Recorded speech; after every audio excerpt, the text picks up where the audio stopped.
روح دین اور ایک ہے مظاہر دین. نماز، روزہ، حج، زکوٰۃ مظاہر دین ہے. روح دین کیا ہے؟ اللہ کی محبت. جب تک یہ محبت اندر نہیں ہے یہ نماز روزہ بے اصل ہے، ان کی کوئی حیثیت ہی نہیں. یہ ریچولز ہیں، یہ محض جو ہے رسمیں ہیں اور کچھ نہیں. چنانچہ علامہ اقبال کہتے ہیں کہ عقل و دل و نگاہ کا مرشد اولی ہے عشق. میں دوسرا مصرع پڑھتے ہوئے ڈر رہا ہوں. عشق نہ ہو تو شر و دین، بتکدہ تصورات. بتکدہ، یہ رسمیں ہماری معبود بن گئی ہیں، رسمیں ہمارا مقصود بن گئی ہیں. وہ اللہ کی محبت کہاں ہے؟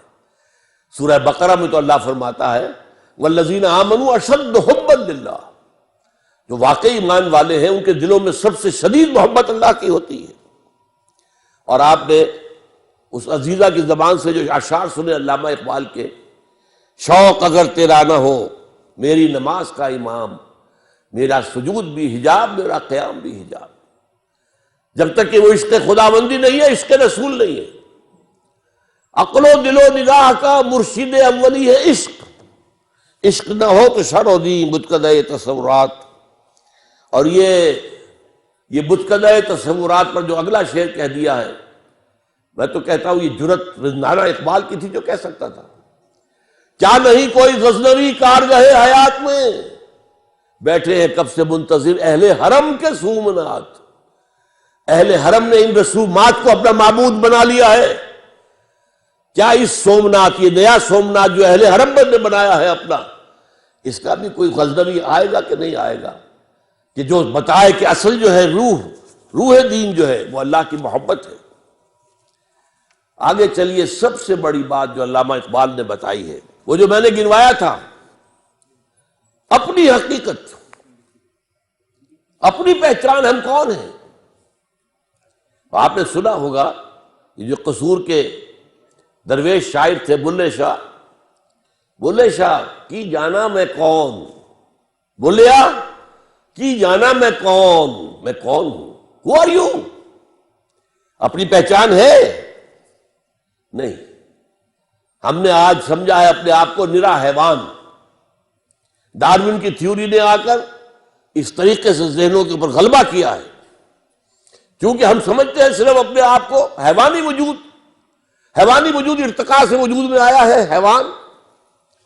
اب ایک انسان میں اور شمپینزی میں اور گوریلے میں اتنا ہی فرق ہے نا جتنا کہ گدھے اور گھوڑے میں ہے. گدھا ذرا کورس جانور ہے اور گھوڑا جو ہے ذرا ریفائنڈ اینیمل ہے. بس ہم ریفائنڈ ہومو ہیں، ہومو سیپینس. اس سے پہلے نہ معلوم کتنے ہومو ایریکٹس اور کتنے ہوئے تھے. لیکن اصل میں یہ ہے کہ انسان کی حقیقت کچھ اور ہے. انسان دو وجودوں سے مرکب ہو کر بنا ہے، وجود حیوانی، وجود روحانی. روح، یہ روح ہے جس کی بنا پر یہ مسجود ملائک بنا.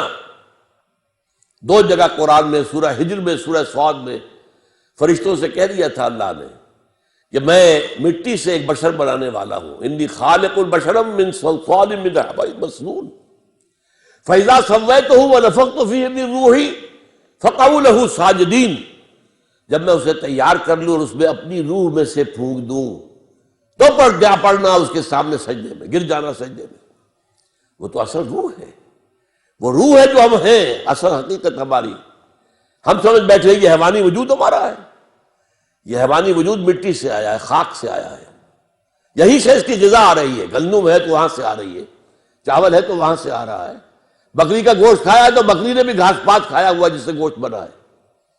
اور یہ روحانی وجود عالم بالا سے آیا ہے، یہ عرش معلی سے آیا ہے. اور اس کی غذا جو آتی ہے وہ بھی اللہ کا کلام ہے. اس کا تغذیہ اور تقویت کلام اللہ کے ذریعے. اب یہ فلسفہ ہے، اس کا نام علامہ اقبال نے خود ہی رکھ دیا ہے. چنانچہ سید نذیر نیازی جو علامہ کے خاص قریب بیٹھنے والے تھے، ہم نشین تھے، انہوں نے علامہ سے کہا، ابھی جو پروفیسر مظفر مرزا صاحب نے کہا تھا کہ علامہ نے مشرق اور مغرب کے سارے فلسفے پڑھے، بڑے بڑے فلسفیوں کے نام انہوں نے گنوا دیے تھے.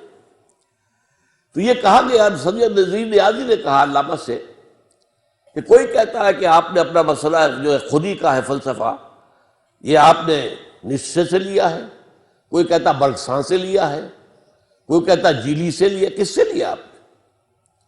فرمایا اچھا کل فلاں وقت آ جانا، میں تمہیں ڈکٹیٹ کرا دوں گا۔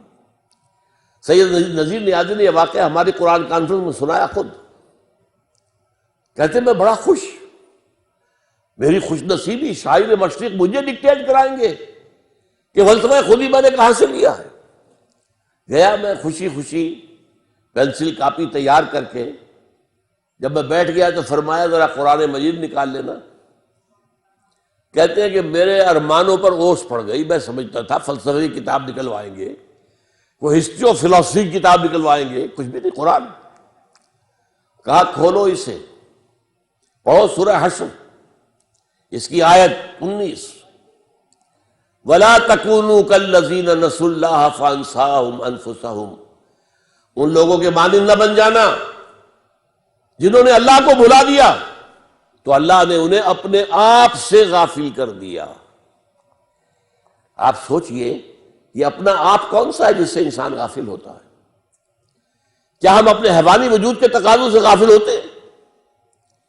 پیٹ کھانے کو مانگتا ہے، کیا اس کے لیے بھاگ دوڑ نہیں کرتے؟ ہماری جنسی خواہش ہے، شادی کرتے ہیں، ہمیں آرام چاہیے، ہمیں چھت چاہیے اپنے سر کے اوپر، بناتے کہ نہیں بناتے گھر؟ یہ سارے معاملات جو ہیں یہ در حقیقت ہم کسی چیز سے غافل نہیں ہوتے۔ دانت میں درد ہو جائے تو چاہے رات کو جا کر 1 بجے کسی ڈینٹل سرجن کا جو ہے جا کر گھنٹیاں بجا کے اسے جگانا پڑے، ہوتا ہے کہ نہیں؟ وہ کون سا اپنا آپ ہے جس سے وہ غافل ہو گیا انسان؟ اسی اپنا آپ کو ایک اور شعر میں علامہ اقبال نے بیان کیا ہے، ڈھونڈ کے اپنی خاک میں جس نے پایا اپنا آپ۔ غور کیجئے، یہ خاک ہے جس کے اندر اپنا آپ کچھ مضمر ہے، کوئی اور شے ہے جو چھپی ہوئی ہے۔ ڈھونڈ کے خاک میں اپنی جس نے پایا اپنا آپ، اس بندے کی دہقانی پہ سلطانی قربان، اپنی خودی پہچان او غافل افغان۔ یہ اپنا آپ کیا ہے؟ اپنی خودی کو پہچاننا، یہ جو روح ہے جو اللہ سے بہت قریب ہے، یہ روح جو ہے غافل تو ذرا صاحب ادراک نہیں ہے نور تجلی بھی اسی خاک میں پنہاں۔ تم خاکی ہو لیکن اس میں اللہ تعالیٰ کی تجلی موجود ہے، یہ تجلی ہے جس کا نام روح ہے، یہ ہے جو ہمارا اصل ایسنس ہے۔ اور اس کے لیے میں آپ کو اپنشد کا ایک جملہ سنا دیتا ہوں۔ میرا اندازہ یہ ہے کہ اپنشد جو ہے وہ حضرت ابراہیم علیہ السلام کے صحیفے ہیں بگڑی ہوئی شکل میں۔ توجہ کیجئے، قرآن میں جن کتابوں کا ذکر ہے، تورات موجود ہے، چاہے محرف ہے، تحریر شدہ ہے تو صحیح، زبور موجود ہے، بک آف سامس، انجیل موجود ہے اگرچہ بگڑی ہوئی ہے، تو پھر یہ صحف ابراہیم کہاں گئے؟ صحف ابراہیم کہاں گئے؟ میری تحقیق یہ ہے کہ ابراہیم کی ایک شاخ وہ ہندوستان میں آ کر آباد ہوئی ہے، وہ برہمن، یہ برہم ابراہیم سے بنا ہے، برہمن اور برہما جو خدا کا نام ہے، خدا کا تصور برہما اور ابراہم اور برہم، اور ان کے جو صحیفے تھے وہ بگڑی ہوئی شکل میں اپنشد میں شکل میں موجود ہے۔ اس کا ایک جملہ سنیے، جیسے قرآن مجید کی آیت ہے وَلَا تَكُونُوا كَالَّذِينَ نَسُوا اللَّهَ فَأَنسَاهُمْ أَنفُسَهُمْ۔ اسی طرح اپنشد کہتا ہے man in his ignorance identifies himself with the material sheets which encompass his real self۔ Real self تو اندر ہے، یہ گوشت جو ہے لپٹا ہوا ہے، یہ ہڈیاں گوشت اور یہ سب جو ہے لپٹے ہوئے ہیں، یہ نہیں ہو تم کچھ اور ہو، تم وہ ہو جو اندر بیٹھا ہوا ہے، وہ ہے وہ انسان، وہ ہے انا، وہ ہے خودی، وہ ہے فرائیڈ کی زبان میں ایگو، وہ ہے وہ اصل انسان ہے۔ یہ تو در حقیقت لباس ہے اس کے۔ نمبر 4، نظام دین کی تشریح جو علامہ اقبال نے کی۔ اقبال نے اس دور میں اسلام کے سیاسی، معاشی اور سماجی نظام کی بھرپور جو ہے وضاحت کی۔